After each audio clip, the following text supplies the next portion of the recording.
I'm J.R. Butler, co-founder and CEO of the Shift Group, and you're listening to Merchants of Change. This is a podcast about transferring the skills and behaviors we acquire as athletes and military veterans into becoming a professional salesperson. Each week, we'll introduce you to a top performer who will help us understand how they became professional merchants of change.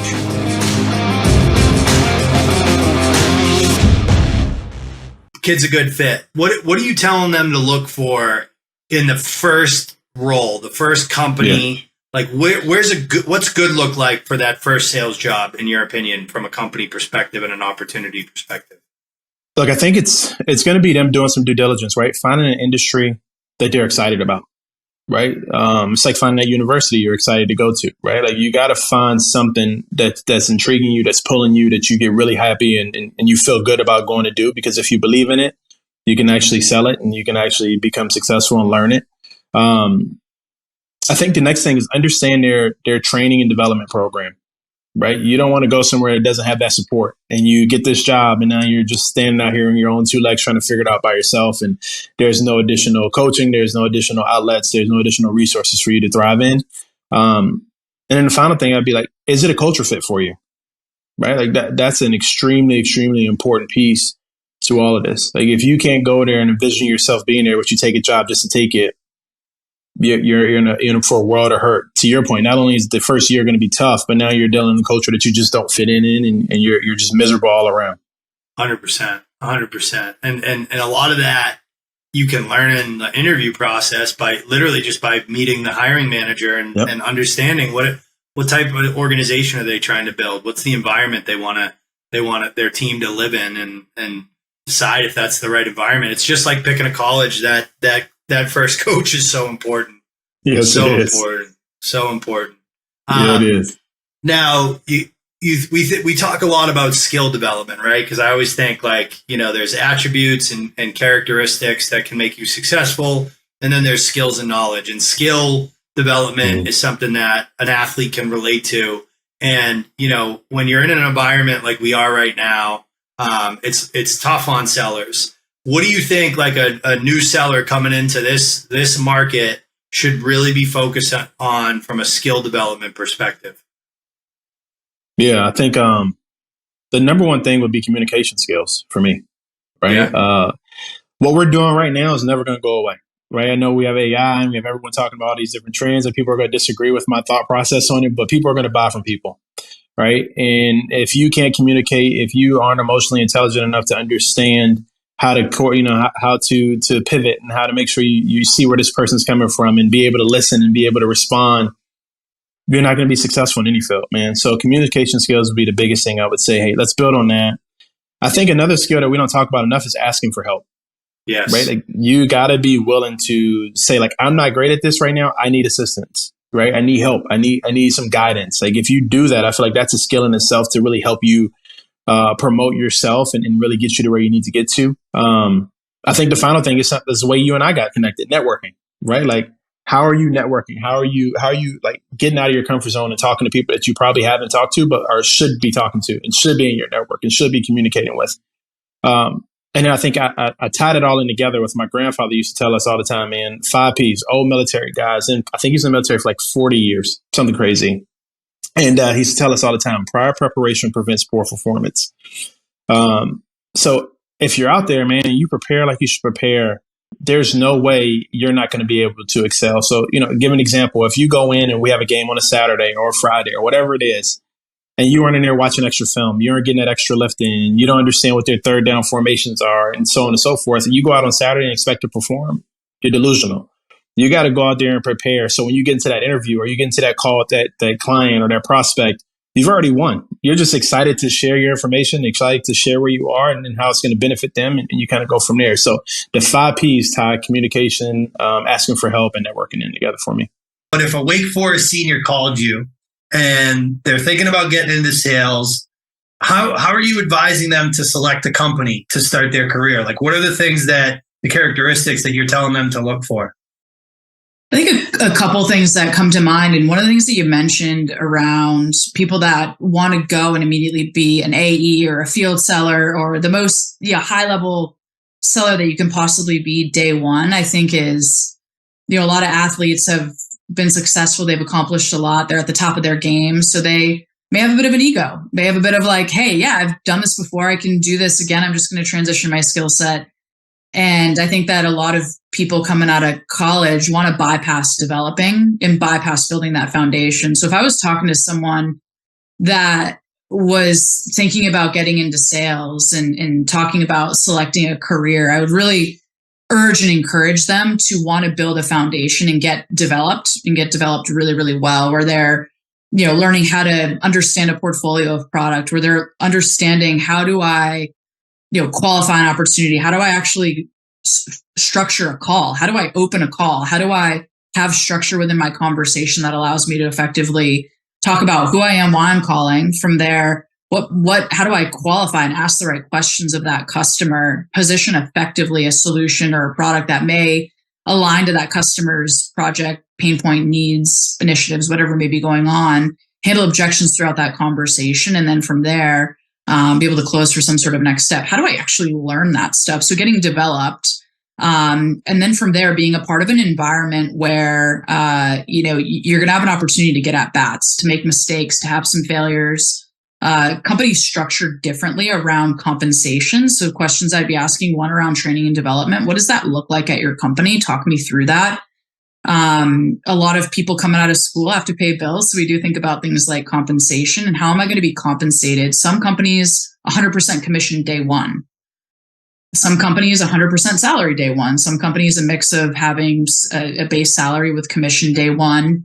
So asking questions around how that may be structured, asking questions around how, current team members are performing, especially when they first come in based on how they're going to get paid. A third thing that I'd ask a lot of questions about is around promotability. All right. I think that a lot of companies structure things differently with time spent in each role as you do develop and grow as a seller. And I think that that's an important thing to think through is how, if you have goals to become an AE or a field rep or whatever it is that your goals are, what are the steps that I need to take there? And what's the ballpark time frame that it may take me to get to that point? How realistic is that? As you think through the next 1 to 3 years of your career in sales, what is that going to look like for you? And then from there, asking questions around like just location wise, where do I have to live? I think, it's been an interesting time where there are a lot of remote opportunities, but I'm a bit of a believer in, being in the office early on in your career. It doesn't need to be every day, but I think understanding what the company's expectations are for hybrid work, fully remote work, fully in-person work, like what does that look like? And how does it align to what you're looking for? So those are a couple things that I comment on around, development, the compensation piece, a little bit of that career growth. And then I think the like I mentioned, some of the in-person versus remote element of it. I think early in career, building those professional skills in person is really powerful, especially in sales.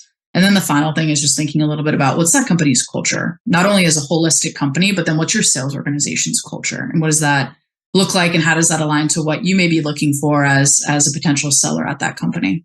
So a BC kid calls you now and they're thinking about going into sales. What are you advising them on in terms of like the company, the type of company, the type of opportunity that they should be looking for very specifically for their first job? Like what are some of the characteristics that you would advise on for that first job?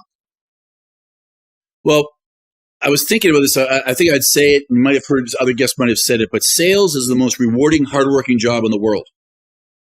It is the lowest paying, lazy job in the world. So when no one's looking around, I'm going to talk about this mirror again. If you're considering sales, look in the mirror and realize your weaknesses, realize your strengths. But it is the lowest paying. Sorry, most of the people who work for me or work for any people, whatever, take it what your market rate is, they pay you half in base, half. And then you earn your other half as far as commission as part of it. So what you said, I've done that for many. I've been blessed because of my connections with the union and Boston Whaler. And then I had so many people working with me at BC. And then when I went to EMC, they knew I could get people quick. I've been creating burst labor and opportunities forever.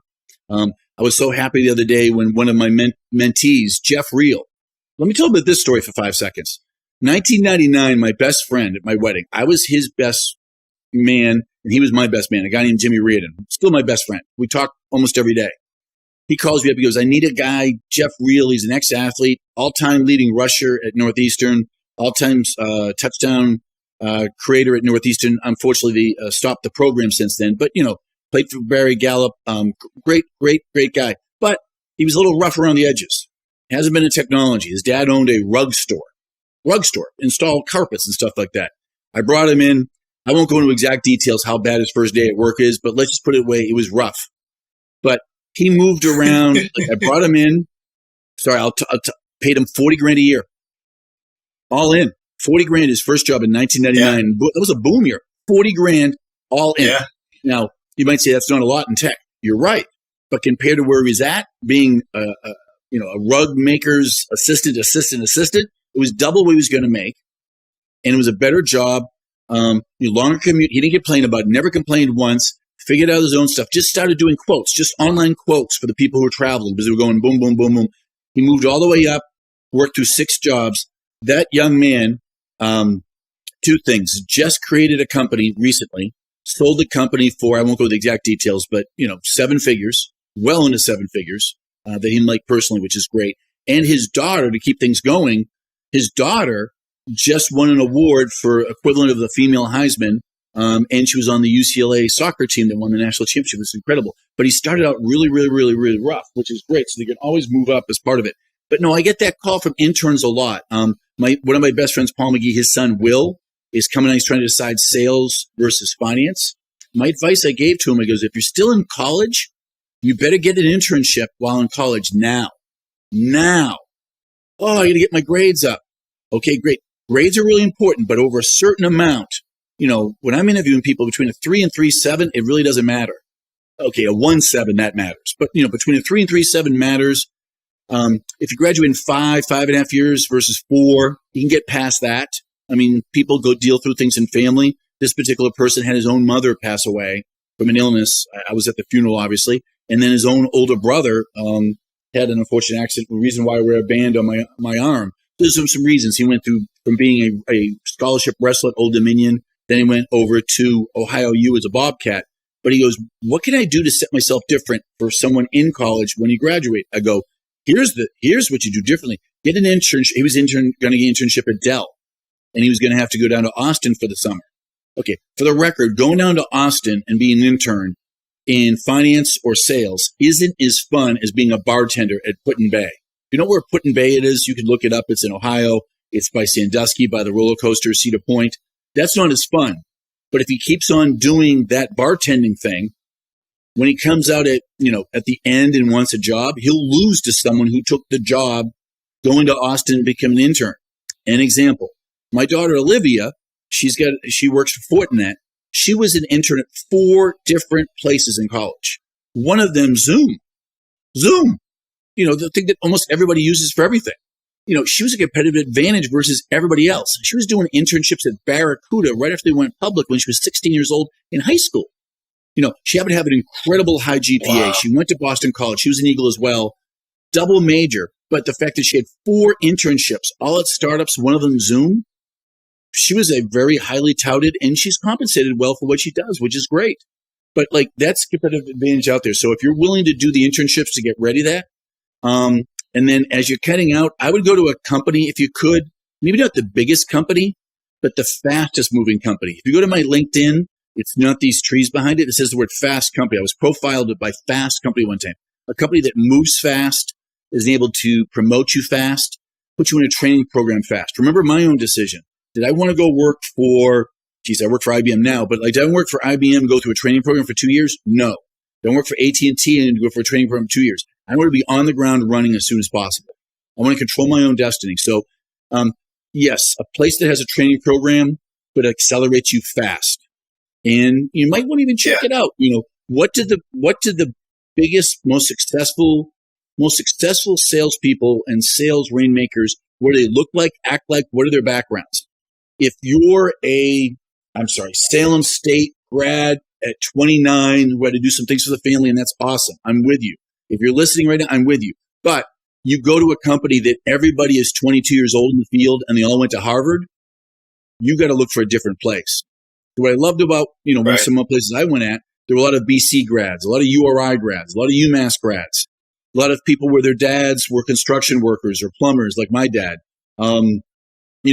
You could thrive. People talked about sports. People talked about competing. People didn't back down from playing liar's poker or, hey, I'm going to go dance for 5 minutes. You dance for 5 minutes. Let's make fun of each other. We're both really bad, but let's see who's worse at doing. Who's going to work? The ugliest sweater in Christmas. Who's going to have the worst Hawaiian shirt?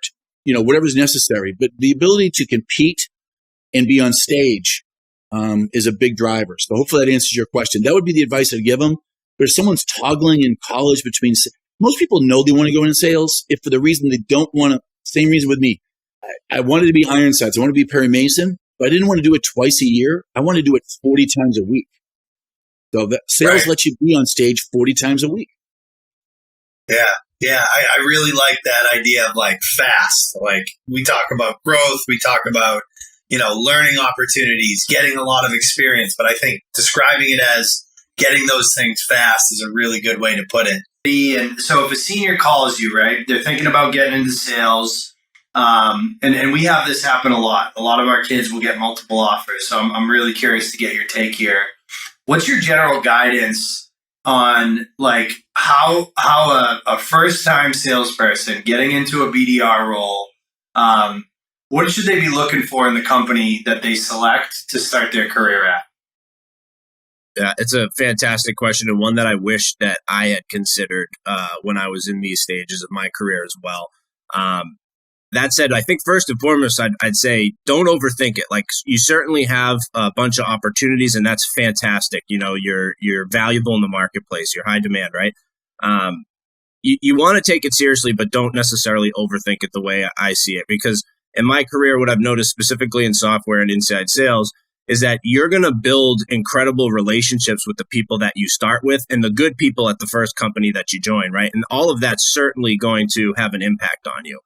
But odds are you won't be an AE and you won't be a VP of sales at the first place that you enter, right? So first off, it's like, don't overthink it. Secondly, I think it kind of comes back to that first feeling that I had walking into the VM Turbo office, which was I saw it with my own eyes, and I could sense what a day in the life of an employee was there. And I'm a visual learner, and I need to see things, right? So I would just encourage people to try as much as they can to see what a working day looks like. And I know that might be harder and harder with virtual work environments and all of that jazz in the world we're in today.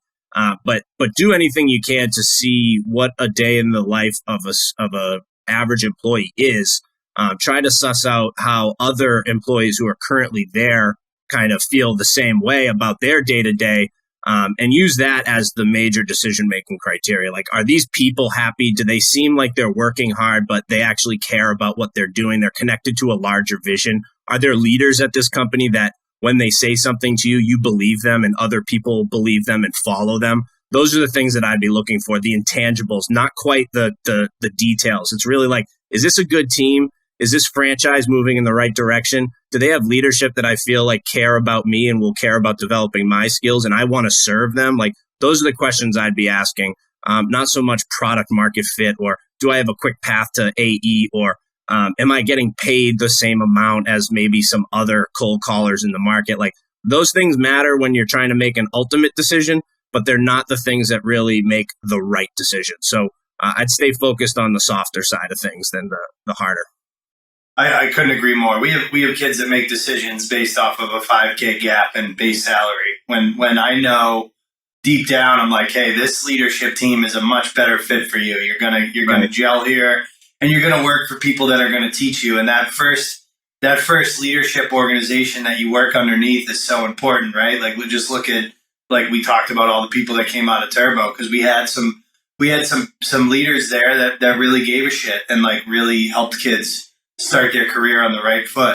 Obviously, we're helping these athletes and veterans transition into new companies. And there's a lot of conversation about, well, base salary and remote and, benefits. And I always talk to them about the things to think about when you look at your first company. And I'm curious to know, like, if you're giving advice to a first time seller with multiple job offers, what are the characteristics that they should be looking for in a great company to start their career at? A great question. First of all, I wish I had somebody that was like in my life at that time to help me with that. I just really did get very lucky with Quest.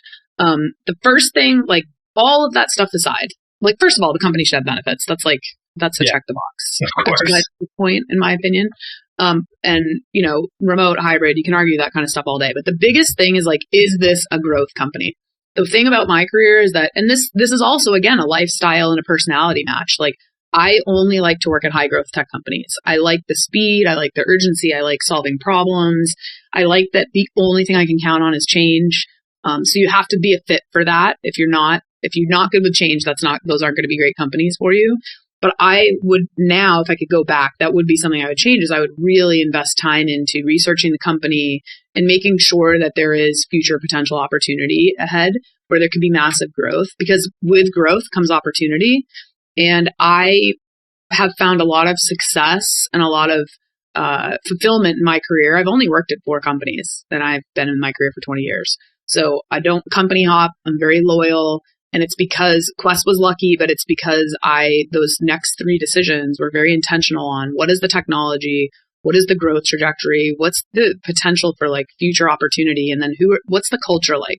I think the growth opportunity and the culture are the 2 biggest things that will impact happiness and paychecks. So, the base salary at an entry-level job, it's not going to blow your socks off. That's not what it's all about. It's about landing at a great company and having people that believe in you and help you develop that skill set to then become either an individual contributor or a leader and be able to grow your career. And choosing something for just base salary, to me, I don't think that's the right way to look at it. And I haven't done that at all in my career, and even in leadership positions. Like I've chosen the company over anything else, along with the culture.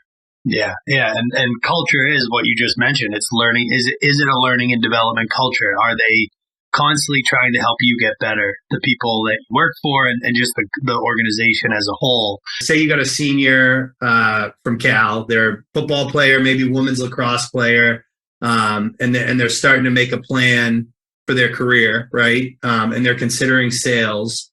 Your guidance to them is really, go talk to as many people as you can, right? On top of that, right, what we see is a lot of our candidates get multiple offers, right? They're typically, and we're having conversations nowadays about base, OTE, benefits, time off, remote versus in office. I guess like what from your perspective, and I think you and I further in our career, we look back and like those things will figure themselves out.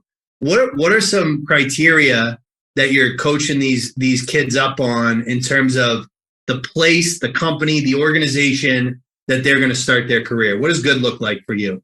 Yeah, so I always tell people never underestimate a really strong manager who's invested in you. And the reason for that is because if you have a manager who isn't going to do it just like, completely just like, sink or swim or figure it out on your own, which is great learning in some capacity, but someone who really knows what they're talking about and is going to be guiding you through questions and helping you really understand the best way to improve, those people will allow you to be multiplied in terms of how effective you are in your trajectory of your career. Now, that's not to say that like there are certain organizations that don't have strong management or they don't have a lot of infrastructure and resources, and then you can figure it out and you will find ways to win. But again, if you are interviewing somewhere and you see that they have like really strong onboarding, they have really good resources in terms of enablement, you have a manager who has done it before and has a track record of promoting people and helping them grow their careers, I would jump on that, 10 times out of 10. Right. And again, that's not to say that a smaller organization without those resources won't be something that will be helpful for you, but it just might be a little more challenging. So for me, for example, right, when I did make that jump, and it's no knock on my first organization, but it was a smaller company at the time. I was reporting to a VP of sales. Like we barely met, though he's an awesome leader. Like I still talk to him very much this day. But I had to go out and find things on my own versus kind of like the programs I've led right now, or that I'm currently leading, where it's very much like a dedicated resource, really strong enablement and onboarding. And, you see people start growing a lot more quickly because the resources are in place. Yeah. By the way, like I always say leadership first, right? It's like, it's the same as sports, right? A lot of the times we choose the college we go to based off the coaching. and the people that ultimately they're going to be in charge of making you successful and building your foundation. So it's super duper important. And then identifying, like you said, a culture of development, right? If they're small and they don't have like structured onboarding and structured training and development, is their culture still one of coaching and growth and improvement? Like those are definitely, in my opinion, and forget about, product, company size, growth, those things matter. But if you can find that and spend your first 12 months in that type of setting, you're gonna have success in the long term. You got a kid, a football guy from San Jose State. He maybe goes through our program. We usually put kids in front of multiple opportunities. They always get multiple offers. And a lot of the conversations I'm having with people are like, well, this base salary is $5K higher, or these benefits are this. And I'm pushing them to say, hey, let's think about the stuff that matters. What is the stuff that matters, in your opinion, when it comes to that first job? I think you need to look at the onboarding and the training. Like, what are they going to do for you in terms of developing skills? And that's why I went to Zoom. I had some other offers as a BDR from startups and different industries that I thought like, oh, this could be interesting. Like if I crank out, I might have to be a BDR for 2 years to learn this niche, but like it could pay off in the long run. But I went to a bigger company like Zoom because I thought the training would be there. I think it wasn't necessarily what I thought it was. They've kind of gone through like rapid growth and have been just like with their hair on fire learning. Like I'm realizing it's like crazy the growth that they've gone through. And I kind of hopped in right towards the middle end of that. So I would tell them like, hey, go like connect with the hiring manager, see what his experience is. Has he done the role? Does he have like proven success? Because that's going to be huge. You're going to be with that guy probably every day in the first couple of months. So like wanting to make sure there's somebody there, like your coach knows what he's talking about and has played the position. And then like dive into what does the training look like? Like, is there a method? Is there a process that you can just implement? I think like going to, also just like evaluating the space you want to get into is like Zoom and UCAS something you want to get into and stay in. Because if not, maybe look at some other industries and see if you want to be a BDR there for a year or two, and it may pay off in the long run because you're going to be more of a specialist in that space. And it may be something you're interested in. So I think manager, has he played the position, and what's the onboarding and training look like? Because like that's really what you're trying to just develop your skills in the beginning. And if they have something where they're just like cranking out successful BDRs and reps, and what's the timeline if your role is to be an AE? Like what does that process look like? Do you have metrics, or is it like, I don't care if you hit 200% for 1 year, you are sitting in seat for a year? Because that's going to piss you off. At least it did for me. Like, but if you've proven that like, okay, you can set meetings and now like we don't need to waste another 6 months of your time, like let's get you in the seat. So I would ask that too. Yeah, we're gonna cut that answer right up and put it right in our training, because it's literally verbatim what I tell people. I say hiring manager number one, a training and development culture, right? Like process would be ideal. But if they have a culture where like training and development is built in to the operating rhythm of the organization, that's a good sign. And then the third we talk about is growth opportunity, right? Like you don't want to go to a company that's shrinking because it's going to be harder to move into an AE role. And if the company's growing, you're going to grow into a higher level role faster. And having that path understood is key. So I'm curious to get your take on this, Biggs, because you went through the EMC program. We've had a ton of folks on here. Obviously, for us, we work with a lot of venture-backed, fast-growth software companies that are earlier stage. We do work with some big companies too, and we get a lot of kids that kind of come in and they're thinking, big company versus small company. They're also thinking about like, and I fight them on this, but they're like, well, this base is $5K higher, and I'm like, that doesn't matter, right? Like, but there are things that do matter. So like, if you were working with one of our kids thinking about going into sales, how are you advising them on like how to select a company, you think? Yeah, good if question. You can't hire by rubric. Yeah. All right. Well, send me the good ones. I'm always hiring. The biggest thing that I would learn was really, we talked a little bit about it at EMC and some of the enablement and development. That I cannot stress enough. Like going to somewhere where they're not just going to give you a manual, give you some videos, and then, hey, good luck. You really want to be enabled, right? Like Rubrik, we are a development and enablement culture by design, right? Like we have people running our transformation team and our enablement team, a guy by the name of JP Poland, who he carried a bag. He not only a rep, he was a VP of sales, very successful, but he's lived in our day-to-day world. So having a team dedicated to making you better, especially when you're young in your career or new to sales, that cannot be overlooked, right? A dedicated, regimented program that's going to make you good. It's the work, right? It's putting in that grassroots effort to get good at your craft that will make you good long-term. If you walk into a company and that's not a core part of what they're doing or what they care about with employees, I wouldn't even look at them, right? $5,000 in salary over that's nothing, right? I would care really about the founding team. Do they have a proven record of developing people throughout their sales in other areas? And then, all right, what does that transformation enablement team look like? Who is it? Who's it made up of? What's it look like week over week, month over month? That is so important when you're early in your career. And throughout, dude, honestly, it's still core to everything we do every single week here at Rubrik. It does not stop. Well, I mean, that's the beauty of the industry we chose too. Like this thing is changing. This thing is changing every single day, right? Like, I mean, Rubrik is a phenomenal example of a company that's completely transformed their go-to-market and the products that they're selling and how they're positioning them. And you guys are a huge company, right? Like that. So if a huge company needs to be able to pivot quickly, you certainly do too as an individual. You know what I mean? Totally. I mean, I came here 2017, dude. We were in a rock fight selling backup. Backup is the least sexy thing that nobody wants to talk about. It's critical to every company that's worth anything, right? All their critical assets need to be packed up. Our messaging now, data protection is core to what we do, but it's really about securing the data. The data is all that matters. But our product has evolved. And to your point, the days of getting a product training every Tuesday on, hey, here's the newer, bigger, faster disk drive that's coming out. Software is developing too quickly to even care about that stuff. You got to develop a core process and way to sell, and then learn the technology, right? If that process and foundation is strong, you can sell anything as your product continues to get better. Yeah. We don't talk a lot about process on here, but I do think it's so important, right? It's just like sports, and like you need a playbook, right? Because you can't, if you do, God forbid you lose a deal, you need to be able to look at a deal and go, well, here's what we did. We zigged when we should have zagged. We didn't do this thing that we say we're going to do in our process. So I'm really glad you brought that point up.